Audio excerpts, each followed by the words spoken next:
Voici une nouvelle liste de tubes pop qui se ressemblent beaucoup et parfois un peu trop. Plagiat, sample ou interpolation, c'est ce qu'on va voir aujourd'hui. C'est parti.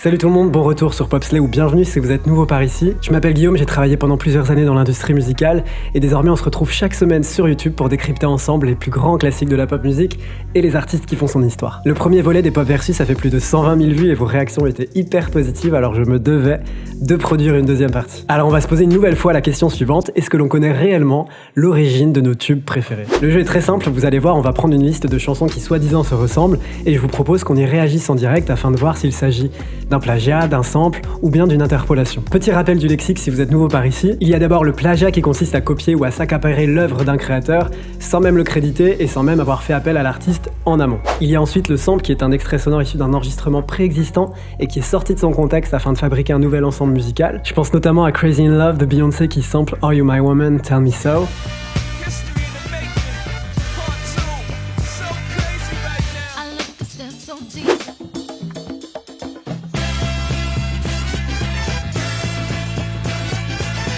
Puis il y a l'interpolation, c'est le fait d'utiliser et de créditer une mélodie ou des paroles d'une chanson existante. Seulement l'artiste va réenregistrer ce passage plutôt que d'utiliser l'original.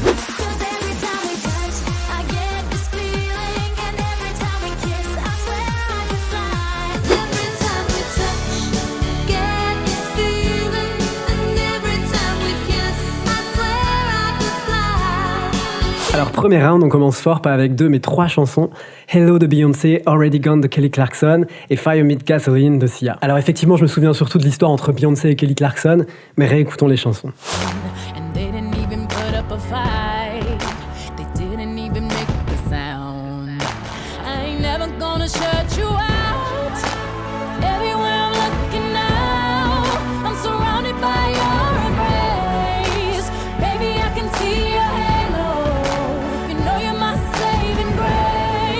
Ok, ensuite, Already Gone.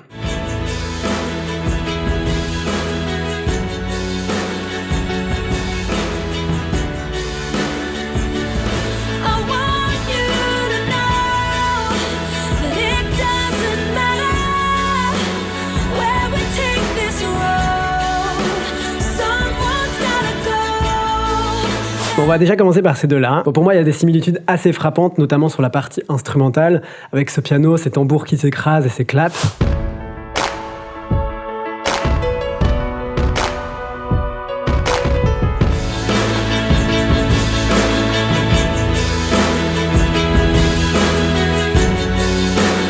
Au-delà de ça, ce qu'il faut savoir, c'est que ces deux chansons ont un point commun majeur. Elles ont été coécrites par la même personne, à savoir Ryan Tedder, que l'on retrouve bien dans les crédits des deux chansons, et qui est surtout connu pour être le leader du groupe One Republic. Donc je ne pense pas qu'on puisse parler de plagiat, mais plutôt d'une production et d'une coécriture qui émanent d'une même personne, mais pour deux artistes différents, Beyoncé et Kelly Clarkson. Résultat, à l'époque, Kelly Clarkson, elle craignait que les gens puissent penser qu'elle ait volé la chanson de Beyoncé, ce qui n'était pas le cas. Elle avait d'ailleurs raconté à MTV News l'origine de la chanson, je la cite, « Ryan et moi, nous nous sommes rencontrés au label avant qu'il ne travaille avec quelqu'un d'autre. Nous avons écrit environ 6 chansons ensemble et 4 ou 5 d'entre elles ont fait partie de l'album. Et à ce moment précis, je n'avais jamais entendu parler une seule seconde d'une chanson intitulée Hello. Seulement l'album de Beyoncé est sorti alors que mon album, lui, était en cours d'impression. Donc pour Kelly Clarkson, les gens allaient forcément penser que c'était elle qui avait volé la chanson de Beyoncé. Et c'est pourquoi elle a appelé directement Ryan Tedder dans la foulée pour lui évoquer son incompréhension totale. Ryan Tedder, quant à lui, avait pris la parole à ce sujet auprès d'Entertainment Weekly, je le cite. Ce sont deux chansons complètement différentes, conceptuellement, mélodiquement et même au niveau des paroles. Je n'aurais jamais dupé une artiste comme Kelly Clarkson ou même Beyoncé pour qu'elles enregistrent une chanson sur une même production. L'idée est à la fois blessante et complètement absurde. La polémique ne s'est malheureusement pas arrêtée là puisque du coup Kelly Clarkson n'avait pas forcément envie de sortir cette chanson en tant que single. Mais bon, il faut croire qu'elle a perdu la bataille puisque la chanson sera bel et bien exploitée et un clip même verra le jour. Quant à Fire Me Gasoline de Sia, je vous propose qu'on réécoute la chanson. It's dangerous to fall in love, but I wanna burn with you tonight. You hurt me.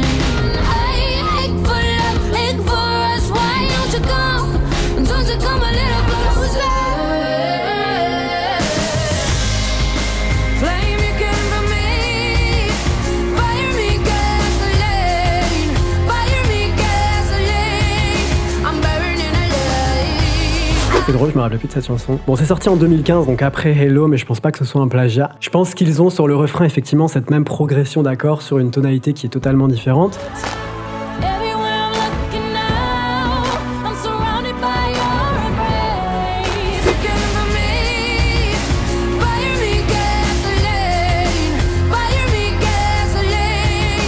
En revanche, pour ces deux titres, ça me donne envie de tester quelque chose. On va prendre l'instrumental de Hello et on va ajouter l'acapella de Fire Me Gasoline. On va les mettre sur la même tonalité et on va voir ce qui se passe.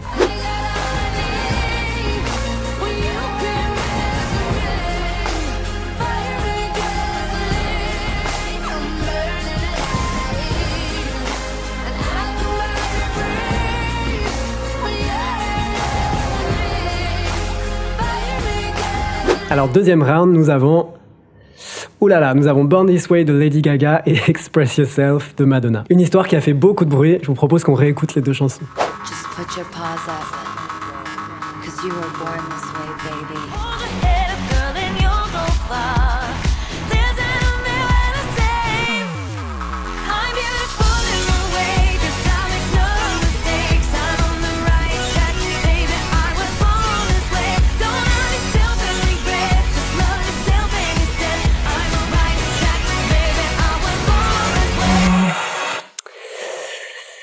Waouh! Incroyable cette époque.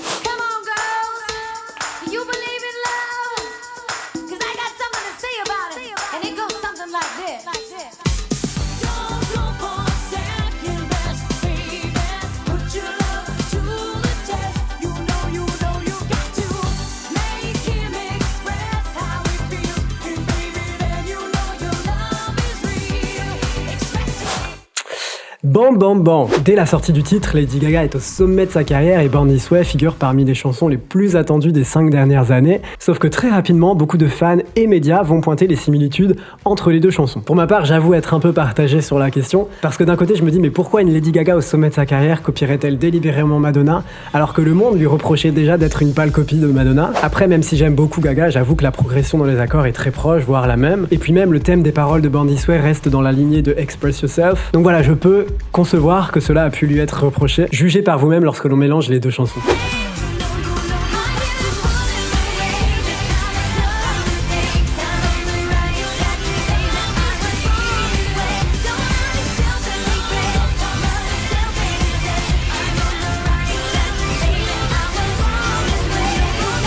Au final, il n'y aura pas de recours en justice, mais bien une succession de dramas entre les deux artistes. Lors d'une interview accordée à ABC News en 2012, Madonna indique avoir trouvé Born This Way réducteur et ne semblait pas du tout amusée par cette comparaison. Quant à Lady Gaga, elle déclara auprès de NME, je la cite, « Si vous placez les chansons côte à côte, les seules similitudes sont la progression des accords. C'est la même progression qui est dans la musique disco depuis 50 ans. Ce n'est pas parce que je suis la première p*** d'artiste en 25 ans à penser à la réintégrer dans les sons d'aujourd'hui que je suis une voleuse, ça veut juste dire que je suis foutrement intelligente. Désolé. Fun fact, Madonna chantera un medley de Express Yourself et Born This Way lors de son MDNA Tour.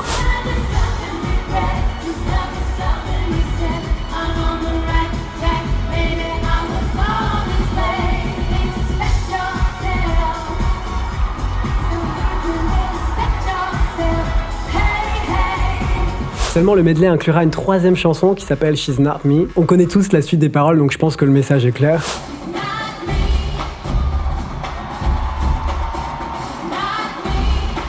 Bon, je vous épargne la suite des dramas, puisque quelques années plus tard, lorsque les deux se sont retrouvés face à face, tout semblait aller très bien. Donc la gaga entre les deux artistes est enfin terminée, et c'est tant mieux. Et puis de toute manière, pour moi, Express Yourself et Born This Way sont deux chansons pop excellentes. Troisième round, alors celui-là, il est assez étonnant, vous allez voir, puisque ce sont deux univers diamétralement opposés.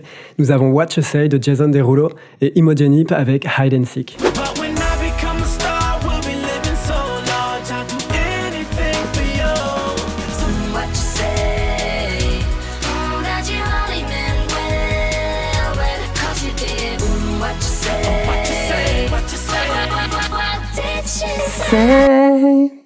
Et ensuite Hide and Seek, j'adore cette chanson. Where are we? What the hell is going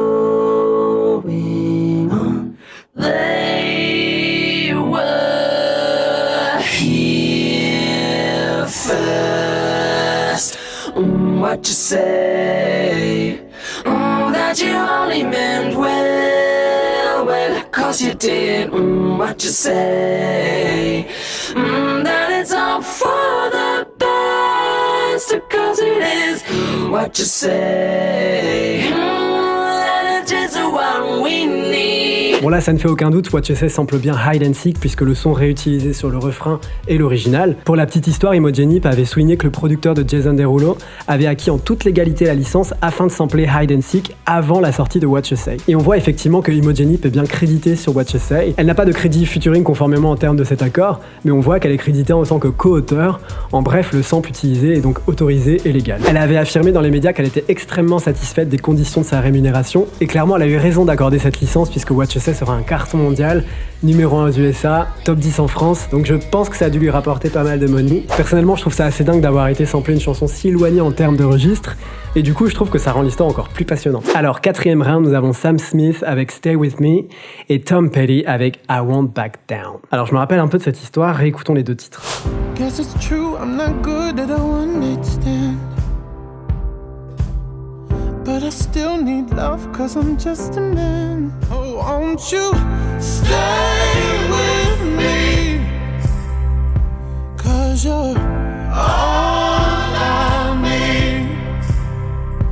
This ain't love, it's clear to see. But darling, stay with me. Alright.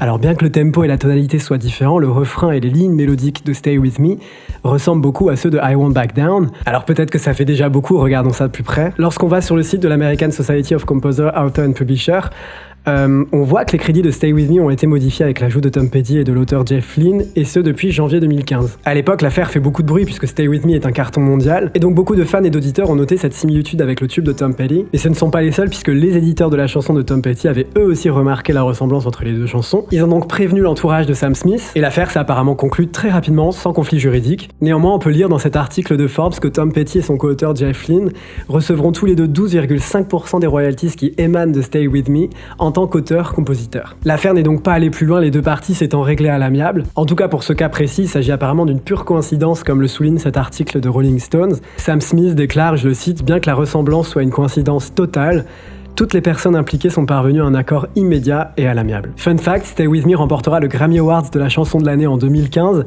Néanmoins, Tom Petty ne sera pas éligible pour cet award. Alors dernier round, nous avons Hotline Bling de Drake et Why Can't We Live Together de Timmy Thomas. J'adore celui-là, vous allez voir, l'histoire est incroyable. Mais d'abord, réécoutons les deux titres. You used to call me on my cell phone. Late night when you need my love. Call me on my cell phone. Late night when you need my love. Ok.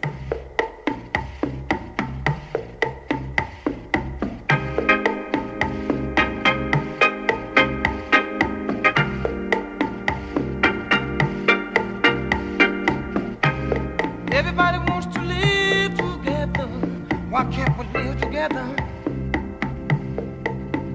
Une très belle chanson, un hymne à la paix. Bon, ici, ça ne fait aucun doute, il s'agit d'un sample. La plupart des éléments de Hotline Bling est bien issu de Why Can't We Live Together, le titre de Timmy Thomas sorti en 1972. Et on voit d'ailleurs que l'artiste est bien crédité sur la composition de Hotline Bling. Fun fact, après le carton de Hotline Bling, Why Can't We Live Together a connu un retour de hype incroyable, si bien qu'il a été réédité en vinyle. Why Can't We Live Together fut un énorme tube pendant l'année 1973. En revanche, avec Drake, il n'est pas vraiment question d'ode à la paix puisqu'il nous parle d'amour à distance et de jalousie. Enfin, Hotline Bling fait également écho à une autre chanson, Cha-Cha. Le sample utilisé dans Hotline Bling aussi autour de la même progression d'accords que Cha-Cha, qui lui sample Super Mario, si je vous jure.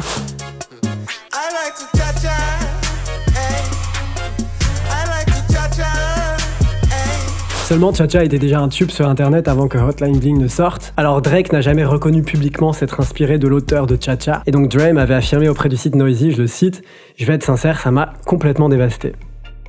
C'est donc la fin de cette vidéo, j'espère que ce nouveau format vous a plu. Dites-moi en commentaire si vous souhaitez une partie 3. Si cette vidéo vous a plu, n'hésitez pas à laisser un j'aime à celle-ci et à vous abonner à Popslay, ça m'aide de ouf dans mon travail. Je vous ai créé aussi une petite playlist sur Spotify qui rassemble toutes ces chansons qui se ressemblent de près ou de loin. Je vous mets le lien en barre d'infos. En tout cas, j'espère vous revoir très vite sur Popslay. Merci du fond du cœur pour votre soutien. Je vous fais de gros bisous. Ciao.